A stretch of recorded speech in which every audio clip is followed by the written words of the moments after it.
Yo! What is good? Welcome back to Josh on Point mga pare. So ngayon, ang pag-uusapan natin, willing ka bang makipagsuntukan para sa girlfriend mo? Kung ready ka na pare, hit mo na yung like button, share mo na rin, and let's go! Bad boy shake la kill, ako 10 toes down. Kung gusto mo mag-amoy bad boy na may class pare, go ahead. Available lahat ng mga perfumes natin sa TikTok Shop. Wala na tayo sa Shopee. Alright? TikTok Shop tayo. Check it out. Link nasa description. Kung meron kayong mga problema pare, right? Issue na gusto nyo pag-usapan natin, go ahead, message me sa Facebook. At pag hindi naman natin napag-usapan dito, doon natin pag-uusapan yan sa Anti-Support Podcast. Okay? Kung saan kasama ko si Sadaw, 8 Asset at syempre yours truly. Right? So, okay, pag-usapan natin to. Alam mo, nakakatawa to pare Kasi itong tropa natin, nag-message to sa akin last, December 7. Okay, nire-record ko to pare December 15. Okay, nire-record ko tong video to December 15. Itong tropa natin nag-message December 7. Okay? So, ito sabi niya, no? Evening, Boss Josh. Nice ko lang mag-thank you sa'yo sa mga videos mo, napaka-effective. Lalo na sa date, flirt, seduce. Medyo baliktad ka pa pare. Flirt, date, seduce. Kasi co-work ko na bembang ko kagabi. Grabe, solid. Alright? So, okay, sabi ko, nice. Effective naman talaga yun. Di ba? Madali, effective, wala nang kabulshitan. Di ba? Hindi ka mag-aaksaya ng oras pera. Malalaman mo agad kung gusto ka ng babae. Bonus pa. Magagawa niyo yung gusto ninyo. Okay? So, ilang araw ang nakalipas, nag-message ulit siya. Okay? Ito na sabi niya sa akin, bro. Evening, Boss Josh. Sana manotice mo to. Hingi lang ako ng advice, boss. Pag once may threat ka na as a bad boy, ano dapat mong gawin?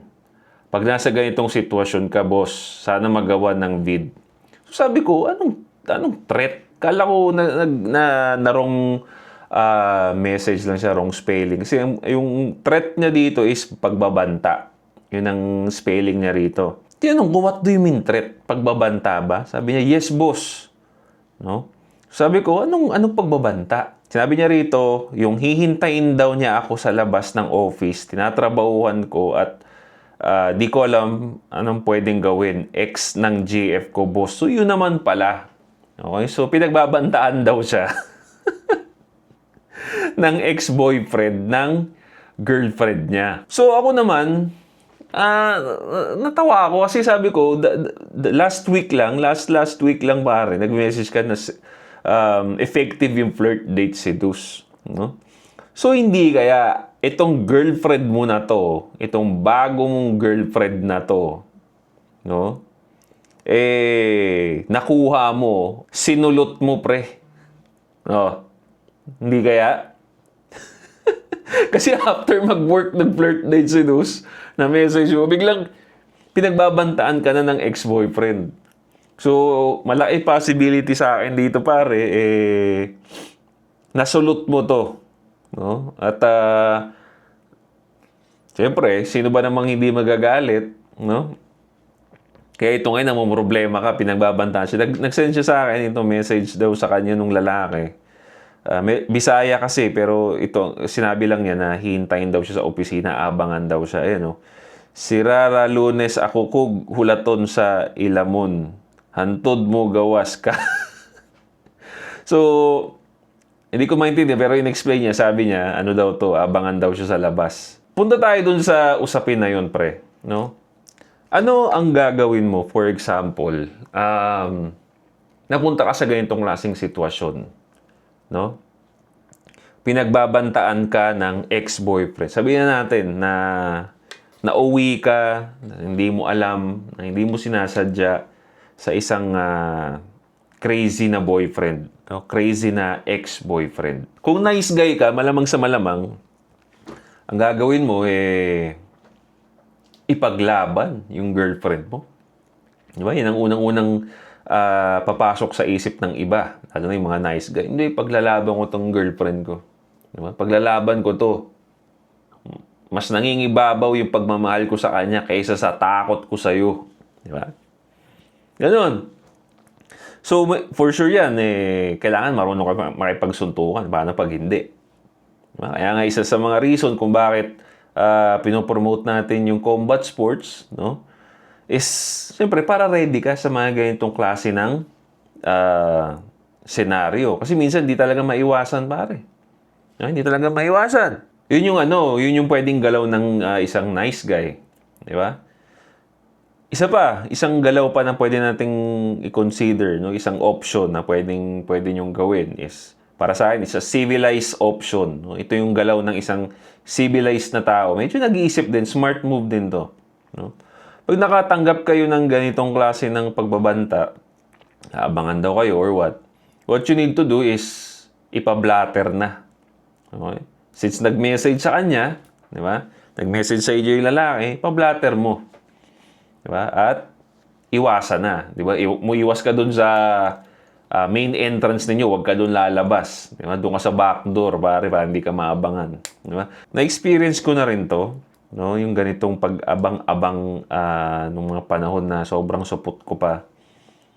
Inabangan ko rin talaga yung dumidiskarte doon sa girlfriend ko noon, yung ex ko noon, sa trabaho. Talagang nag-antay ako, pare. No, nag-antay ako doon sa opisina nila. Pero never ko siyang nakita. Never ko nakita yung lalaki na lumabas doon sa kung saan ako nag-aabang. Kaya sabi ko, baka may nag-tip na rin doon. Pero eventually, nagsawa din ako, kakahintay. Para kang tanga nun. Wala kang ibang ginagawa kundi mag-abang lang doon. Yung sinabi ko kay tropa na pwede mong gawin, pa-blatter mo yan, tapos hayaan mo lang. Kasi for sure ako, tatama rin na rin yan pagkakaabang sa'yo. Pero importante kasi, may record sa pulis na may pagbabanta nga sa'yo para pag nagalaw ka, alam na ng otoridad kung sino ang suspect. Diba? Smart move lang, pare, for ano lang ba. Pero alam mo, pare, pinaka the best move dito. Pagtatanggol sa girlfriend mo, handa kang makipaglaban, sakit pa sa katawan eh. Yung pangalawa naman, abala pa. Pupunta ka pa sa police station, papablatter ka pa, or what, madami pang gagawin dyan. Matrabaho eh. No? Kaya para sa akin, pare, if you have ex-boyfriend issue, pinababantaan ka dahil hindi niya matanggap na nasa iyo na yung babae, bro. Alam mo, para sa akin, pakawalan yung babae. Okay? Yun ang para sa akin pinaka-best move na gagawin ninyo if you have this kind of situation. Pakawalan yung babae. Unang-una, bakit? Hindi mo kilala yung lalaki. You have no business talking to a man dahil lang sa babae. No? Hindi siya smart eh. Yung parang ang lame. Bakit ako makikipag-usap sa'yo? Hindi kita kilala. Why do I have to go through this trouble para lang sa babae? Para sa akin, pare, wala kang business na makipag-usap sa ex-boyfriend ng mga girlfriend ninyo. Walang sense. Diba? Same thing sa mga baby daddies. Wala ka dapat na experience na ganyan because hindi dapat ganun. Diba? Trabaho ng bawat ka-relationship natin ang makipag-break ng maayos sa mga past, sa mga exes natin para healthy tayong papasok sa next na ka-relationship natin. Walang issue. Hindi ka dapat nakikipag-communicate sa mga yun eh. Alam mo sinong may trabaho nun? Sino dapat ang tumatrabaho dun sa mga crazy exes nila?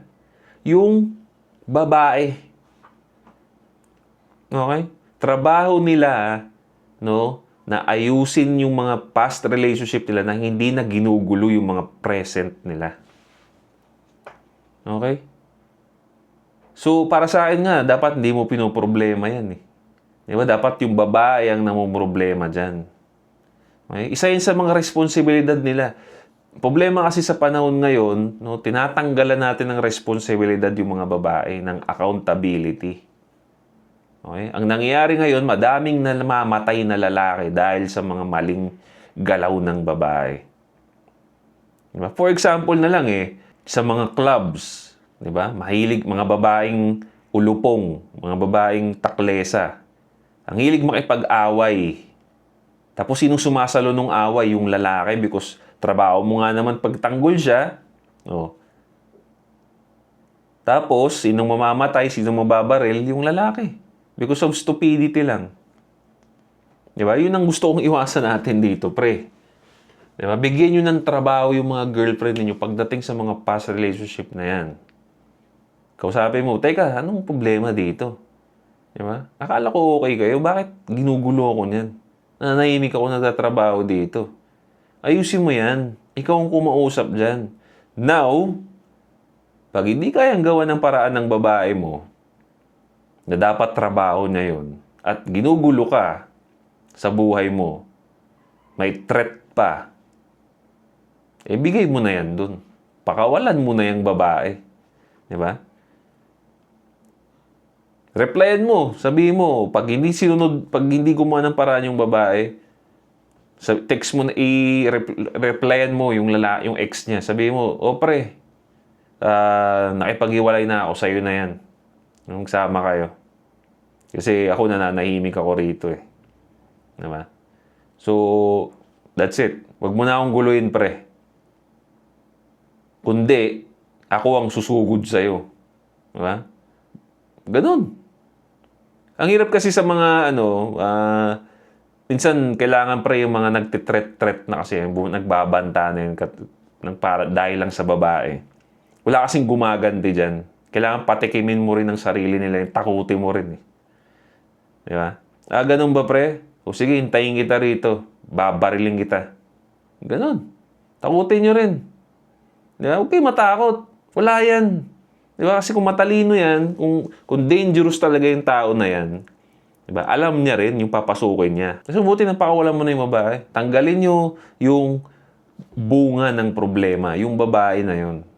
Diba? Unang-una, bakit hindi niya kasi inaayos yung breakup niya? Tatalon-talon siya. Monkey branching nga sila eh. Diba? Yung ginagawa nilang monkey branching, pre, delikado yan. Pero nasa nila yan. Nasa nature nila yan. Ang mag-monkey branch, ang tumalon ng talon sa lalaki without nang hindi muna inaayos yung pinanggalingan nila. Paano kung galing sila sa sindikatong lalaki na possessive? O hindi patay ka ngayon. Sabihin ng lalaki, tangina, inagaw mo yung girlfriend ko. O hindi siya nakipag-break ng maayos. So always make sure pare, before kayong sumeryoso ng babae bro, kailangan ito yung isa sa mga bagay na inaalam ninyo. No?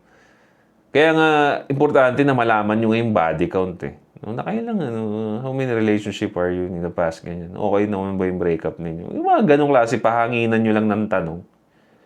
Di ba? Tapos kung meron man talaga, lumusot, nakalusot, pagtrabahuin nyo sila, uy, teka, ayusin mo yan. Di ba? Hindi ko kilala yan eh. Di ba? Lahat na sasabihin ko dyan sa ex mo na baliw na yan, negative, lahat wala akong paliwanag na tatanggapin yan. Galit yan sa akin eh. Ikaw sa'yo, malambot yan dahil may pinagsamahan kayo. O hindi ako kilala rin yan, hindi ko kilala yan. So, kausapin mo yan. O, bigyan mo ng panahon. Pag di pa rin natigil, okay, sige. Ayoko ng ganitong issue, doon ka na. Ayusin mo muna yan. Makipag-break muna tayo. Ayusin mo muna yan. Saan ka na bumalik dito pag okay ka na. Okay na yan. I hope may matulungan tayo dyan. Alam ko, may mga tao rin dyan na nakaka-relate dun sa issue na ganun. And I think ito yung solution na yun. Right? Don't forget to subscribe, pare. Hit the bell para notify kayo sa mga bago nating videos. Again, leave a comment down below, bro. No? Kung ano masasabi niyo sa ganung klase ng issue. Agree ba kayo sa akin? Hindi. And yeah, once again, pare, mga perfumes natin available sa TikTok shop. This is Josh on Point. See you next time.